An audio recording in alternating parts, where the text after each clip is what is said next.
you're all doing well today. My name is Liam Pierbar.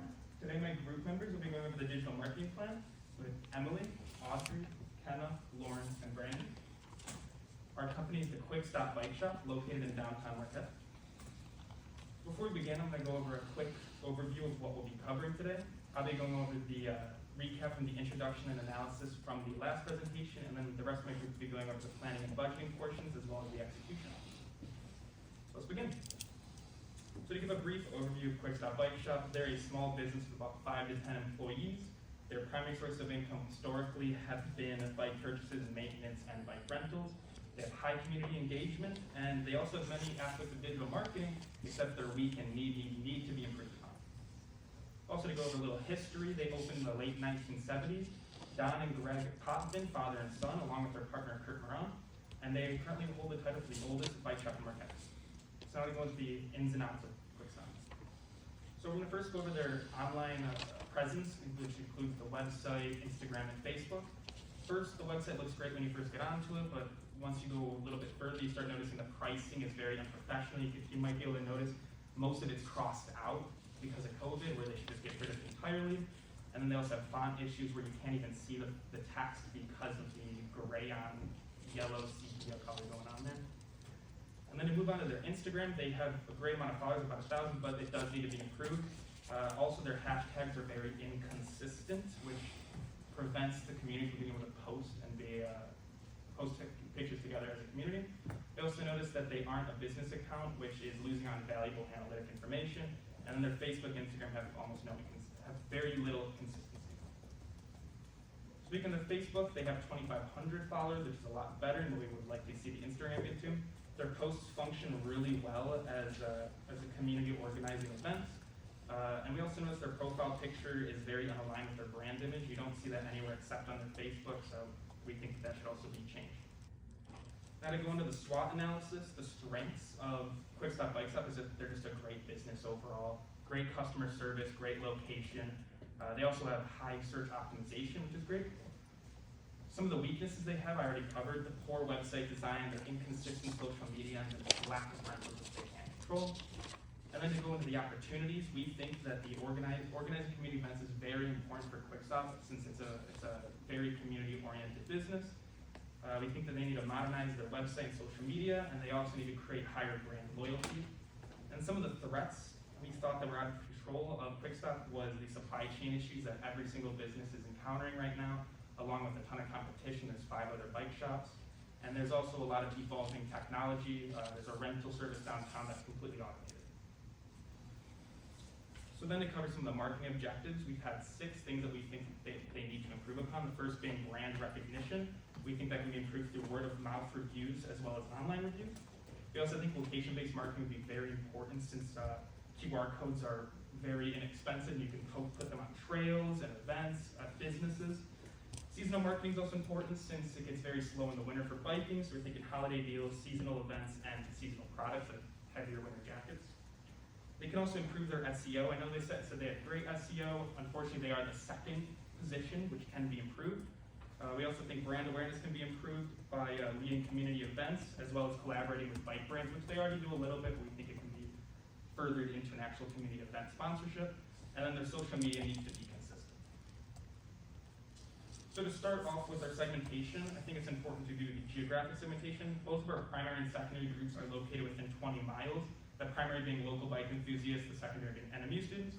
But we thought it'd be important to also include how there'll be tourists from the Midwest region, Minnesota, Wisconsin, other parts of Michigan, who will be visiting during the summer and will be part of the revenue stream. So to go more into our target audience, as I said, we have local bike enthusiasts and NMU students. What they have in common is that they both frequently use bike trails, they're both athletically inclined and active. They are very conscious of their image and brands that they associate with, and they also value convenient, easy, and accessible service.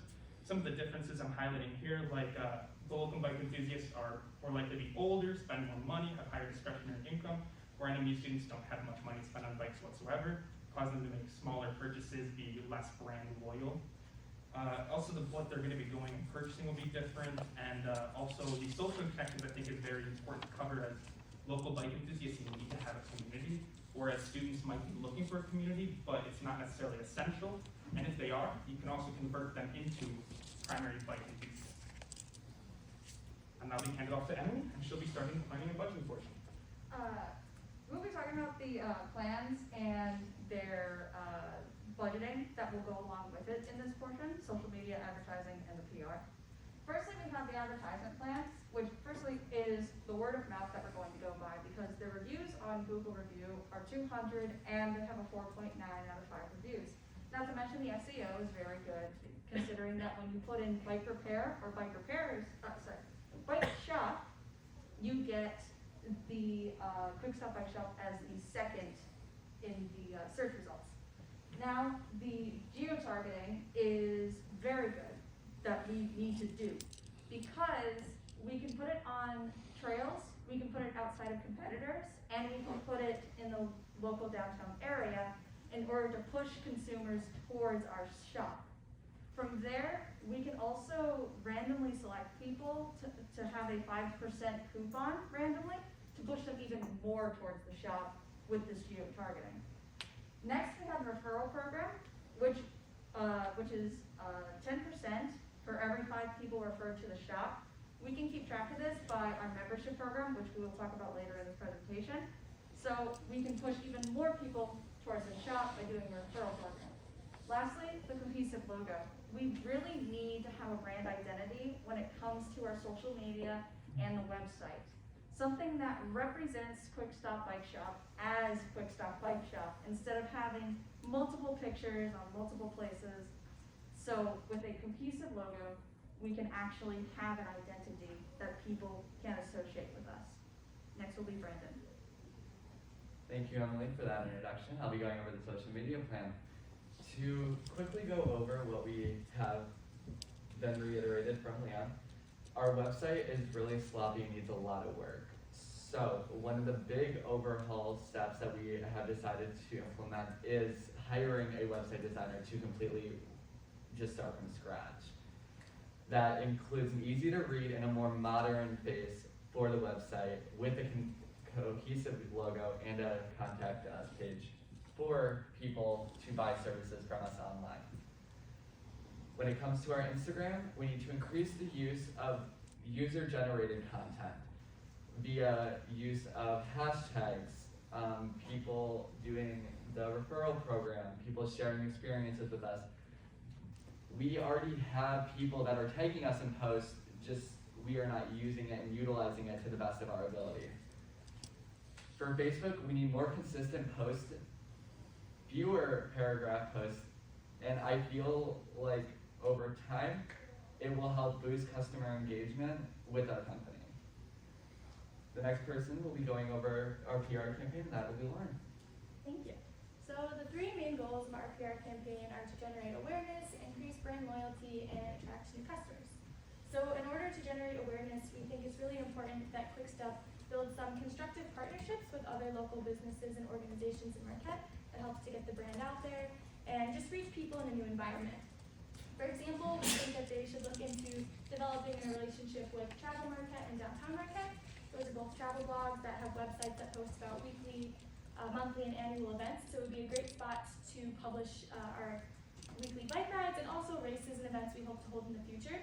And in addition to reaching locals that stay involved with their community, it would allow us to reach tourists as well. We also think it would be great to foster a relationship with Black Rocks. First of all, Black Rocks has already shown interest in the biking community. They already sponsor different events and races such as Trail Fest. And there's a lot of different mutually beneficial things that would come from that, and I'll touch on that a bit later in the presentation.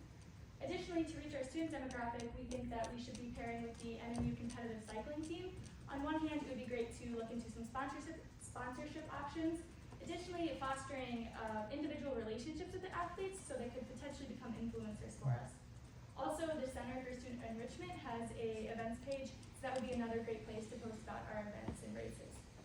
To increase brand loyalty, we want to implement a loyalty program. So this would be a 2-tier program. The first tier would give you access to a monthly newsletter, which would go over some tips and tricks, fill you in on what's going on with the staff, some inspiring stories, testimonials, as well as just the general what to know about the NMU biking community. The program would also include a point system and then access to the referral program, which Emily previously mentioned. The second tier a monthly fee, but it would also give you free access to any Quick Stop race and give you access to special sales, for example, 30% off on all summer apparel. And the way the point system would work, it would be $1, or for every dollar you spend on bikes and repairs, you get 1 point, and 2 points for every dollar spent on accessories, apparel, anything else in the shop. And those points would accumulate to have different rewards depending on how many points you can save. For example, a gift card, or another way to optimize the relationship with Black Rocks. If you get 100 points, you get a free drink trip to Black Rocks, and that would bring in a bunch of new customers to Black Rocks, or at least give existing customers an additional incentive to go in. And then to attract new customers, we think that they should incorporate more races and community events into their current lineup. They sponsor a few races, but we think it would be really cool if they could run one of their own. An idea we threw back and forth was actually, again, optimizing the Black Rocks relationship, but finding a way to organize a Black Rocks to Black Rocks race. And doing more community events obviously reaches more people, and then fostering social connections is a big part of their core values.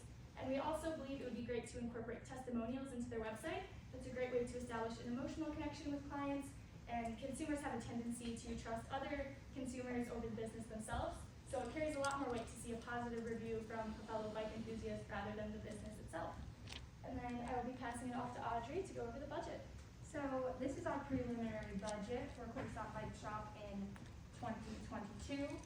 According to Muirhead.com, which is a marketing ad agency, most small businesses spend between $10,000 to $50,000. For Quick Stop, we decided to keep this at $10,000 due to the fact that they are coming back from the loss of sales from COVID, and we're assuming that they have a low annual profit. So at first glance, we broke up the marketing and advertising expenditures into 3 portions: paid media, owned media, and earned media.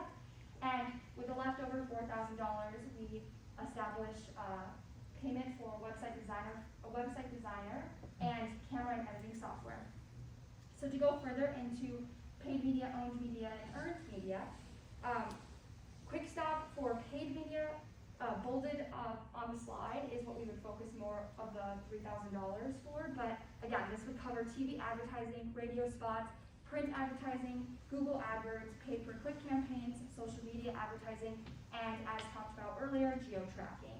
Moving on to owned media, this totals to $2,000 and would be used to cover social media maintenance by the employees and owner, and as well as incorporate the new newsletter we discussed previously. And lastly, for earned media, this accounts for $1,000, and this would sponsor the enemy recycling team, again as discussed earlier, allow for student athlete influencers, and sponsor events, nonprofits, and clubs and organizations in the surrounding area. Again, with the leftover $4,000, we wanted to use it in the following way. So $3,000 would be spent here on a web designer freelancer, and this will be used to completely redesign the current website, as that is one of the most important things that Quick Stop faces right now. And the last $1,000 will be used to purchase camera and editing software. This will give the tools to Quick Stop to have consistent, high-quality photos to post on their website and social media. Now we will move on to the execution portion of our presentation, and Kenna will be explaining. Alright, so I'm going to be going over the timeline.